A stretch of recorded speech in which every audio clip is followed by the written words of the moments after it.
Hello friends. Well, my name is Sunil Ranjan and I am an English teacher. Now, in this session, I have come up with a poem, Look Stranger by W.H. Auden. First, I am going to tell you about W.H. Auden.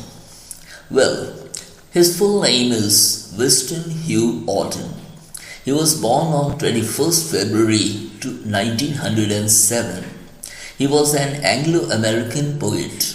His poetry was noted for its stylistic and technical achievement, its engagement with politics, morals, love and religion, and its variety in tone, form and content. Some of his best-known poems are Funeral Blues, September 1, 1939, and The Shield of Achilles, The Age of Anxiety, and For the Time Being. He died on 28 September 1973. His poem, Look Stranger, has been greatly admired for its musical qualities. Now, telling you about the poem, standing at the Dover shore, the poet asks an imaginary stranger to look at the beauty of Dover shore at sunrise and listen to the swaying sound of the sea. Sensing sheer joy, he asks an unknown person, a stranger, to stand still and be silent for some time on the sea beach along the south coast of England and hear the sound of the shingles rolled backward and forward by the sea waves. Now, coming to the poem, and then I'll offer the explanation. Now, the poem begins, Look stranger, on this island now, the leaping light for your delight discovers.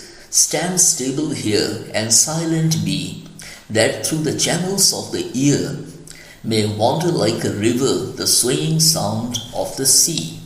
Now, coming to explanation. As the poem opens, the poet addresses someone as stranger. As the person is unknown to him, he calls the person stranger.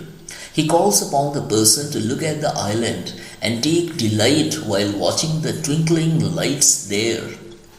He further asks him to stand silently and feel and listen to the flow of the dashing waves of the sea. When he does so, he may feel the sweet sound of the sea waves rippling into his ears like a river flowing in its course and creating its own sound and rhythm. Now, coming to the poem.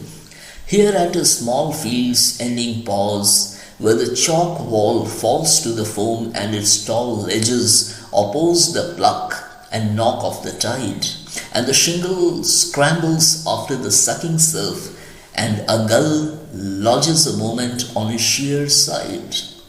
Now, explanation. In these lines, moving further, the poet asks the stranger to stop and run his eyes around to look at the small field by the seashore, where limestone wall falls when it is hit by the foam formed in the sea. Its tall projections go strongly against the force of the rushing tide. As it happens, pebbles push the sucking waves, while a seabird, a gull, sits for a moment on its top. Now, moving to the poem. Far off like floating seeds the ships diverge on urgent voluntary errands, and this full view indeed may enter and move in memory as now these clouds do, that pass the harbour mirror and all the summer through the waters saunter. Now, the explanation. In these lines, the poet describes the ships moving far away in the sea. They look like small floating seeds. They go in different directions as they have been instructed by their owners. Such a beautiful view of the sea may get into one's memory. The clouds passing up in the sky could be seen near the harbour in the sea water during summer. So here I come to the end of the explanation and the poem. And my dear friends, if you have subscribed to my channel, well, thank you very much. If you haven't, and if you choose to subscribe, I promise that I'll be coming up with fine videos for you from time to time. Thank you.